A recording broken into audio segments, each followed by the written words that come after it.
ہاں یہاں ایک پہلو کو اختیار کرنا ہے، وہ یہ ہے کہ ہم جب اپنے شوہر کو، اپنے خاوند کو آپ نصیحت کرنے کا ارادہ کریں تو اچھے انداز میں کریں، نرمی کے ساتھ کریں، محبت کا پہلو غالب رہے،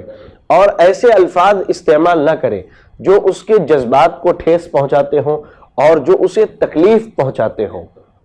ٹھیک ہے۔ لیکن اگر اچھے انداز میں بہترین الفاظ کے ساتھ ہماری بہن اگر اپنے شوہر کو نصیحت کرتی ہیں تو انشاءاللہ یہ ان کے لیے اجر و ثواب کا ذریعہ ہے، اور شوہر نے نصیحت قبول کر کے عمل کرنا شروع کر دیا تو ان کے لیے دوہرا اجر ہے انشاءاللہ۔ لہذا نصیحت کرنی چاہیے اچھے انداز میں، اچھے الفاظ کے ساتھ، تاکہ ان کی دل آزاری نہ ہو اور ہمارا کام بھی بن جائے۔ ماشاءاللہ شیخ کے جواب سے ہمیں پوری اطمینان ہو رہا ہے۔ شیخ کہہ رہے ہیں کہ نصیحت تو کرتے رہنا چاہیے، اچھے انداز سے کرنا چاہیے اور حکمت سے کرنا چاہیے، اور وقت کے نزاکت کا لحاظ بھی رکھنا چاہیے۔ کہیں بھوکا ہو نصیحت کر رہے ہیں تو پرابلم ہو جائے گا، کہیں وہ نیند رات بھر جاگتا رہا اور کچھ ڈیوٹی سے انجام دے کر آ رہا ہے تو اس وقت آپ یہ مسئلے مسائل نہ چھڑیں، بلکہ جب وہ آرام کر لیتا ہے پھر اس کو سمجھائیں، تو اس کے حالات، اس کے بیک گراؤنڈ اور اس کے مسائل کا لحاظ رکھتے ہوئے مناسب وقت کا انتخاب کر کے اگر ہم نصیحت کریں تو ہماری نصیحت پکا کام آ سکتی ہے انشاءاللہ۔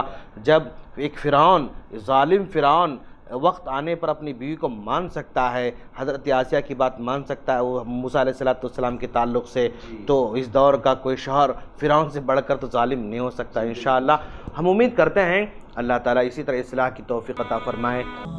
اور مزید ویڈیوز کو دیکھنے کے لیے آپ ہمارے YouTube چینل کو سبسکرائب کریں۔ فجزاکم اللہ خیرا۔